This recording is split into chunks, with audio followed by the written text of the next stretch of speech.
Today we are getting the unique experience of staying in a Maori village overnight.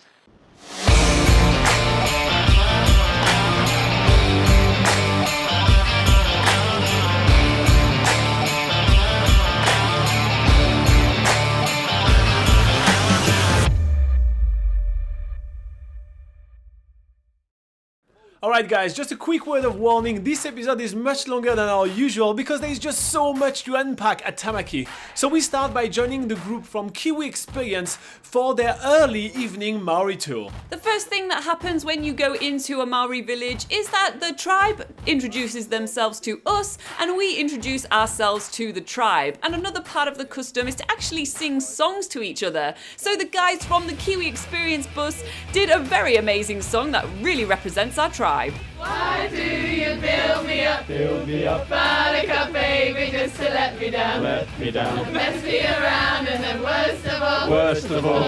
And obviously after a good welcoming, you want food, right? There's nothing that makes you feel more welcome than some awesome traditional Maori fry bread. As soon as we finish stuffing ourselves, we head to the forest for some traditional games. 3, 2, 1, go! Go! Go!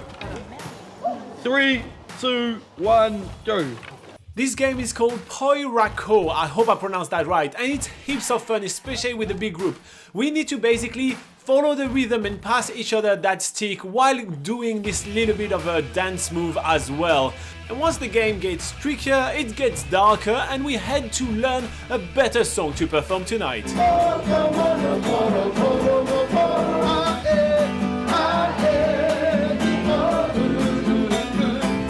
As part of this group that arrived earlier at Tamaki Maori Village, our duty is to learn a traditional Maori song to then perform it to their evening guests, so we take that really seriously. But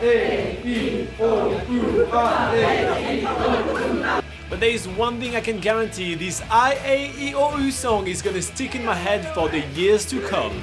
The idea of this song is to get us all to pronounce the Maori words correctly and their vowels, and that's something that Robin and I really do need help with, as we have butchered many Maori names on the road throughout this trip, so it is actually great to learn this through such a really fun way. And once we've learnt our song, it's time for the show to start. Kia ora! Kia ora! Nau mai, haere mai, welcome to Tamaki Maori Village. Our guide goes through some of the customs that we're expected to follow during this initial part of the ceremony, called a Powhiri, which is a traditional welcoming ceremony that visitors will experience when they are stepping onto a Maori village or Maori land for the first time. As soon as the shell horn resonates through the village, a massive Maori war canoe called a Haka appears from the darkness, and a bunch of Maori warriors comes out of it.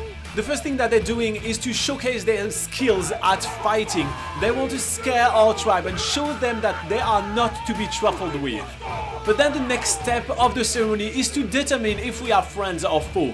The way Maori tribes do that is by dropping a token on the floor in front of the opposing tribe. If the tribe picks up the token, that means that they are friends and they are coming in peace. If the tribe doesn't pick up the token, that means that they are here to fight. So it's to no surprise that it is extremely threatening to get a Maori warrior dropping a token right in front of you, and it's to no surprise that our elected leaders decide to pick it up. There is no way I would like to fight against those guys. Once the greetings are done, then the Maori chief finally arrives. Welcome to our home. Now to complete all the formalities, myself and your chiefs must undergo the ultimate greeting of our people, what we call the Hangi. The final step of the Powhiri is when our elected chiefs of our tribe do the Hangi with the Maori chiefs, and the Hangi is the pressing of the head and the noses gently together.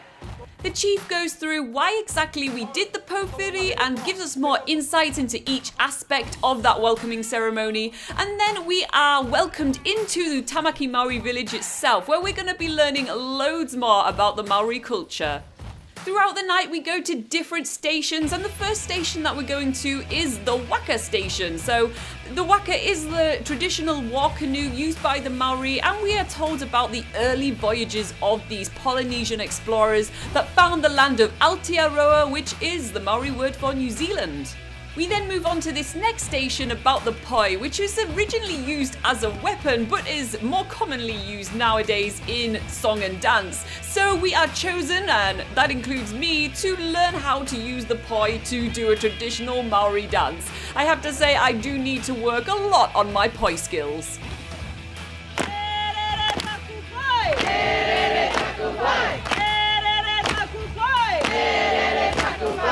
Moving on to the next station of our little exploration of the Maori village at night, we are arriving at another game, and this is another stick game. So all the stick games in Maori are called Poirakau, and our chief again is selecting a few competitors. This game is really simple. Our host is gonna say left or right to us in Maori, and we've got to grab that stick. If we drop it, we're out of the game. So we start at 4 people and quickly move on to 3 people, and then we're moving on to a duel. And it turned out that my opponent and I are both super competitive, so we are battling it to the bitter end. It's only out of a mistake of his that I actually get the victory. This is seriously such a simple game, but so much fun. I really did enjoy playing that game before moving on to our next station, which is gonna be learning the Haka, and guess what? Our chief is gonna pick me again.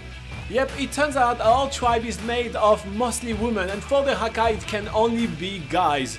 So we are all the guys of the tribe performing the Haka with our hosts. They first take the time to teach us a bit of the wording and the movement, and then we have to bring it on.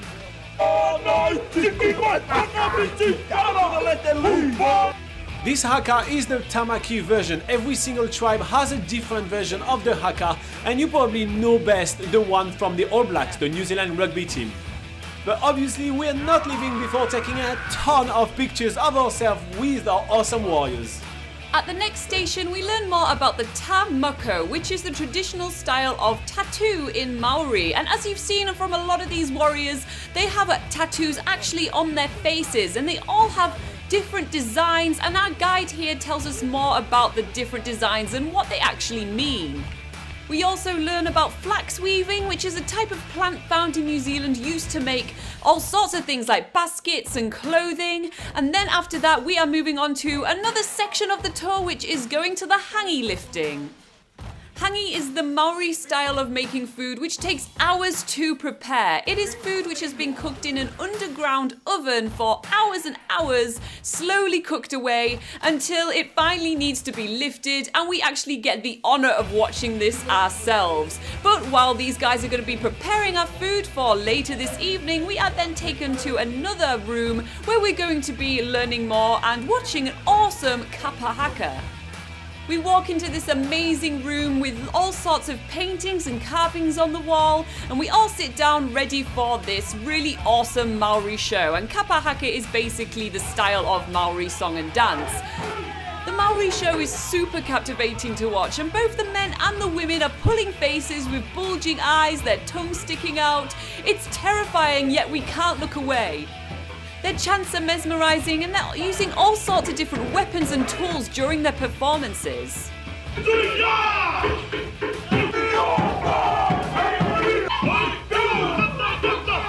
After this really powerful performance, our host is taking the time to tell us a little bit more about the story behind the next song that we're gonna be hearing. And of course, it's about a woman, because every culture has that one love story.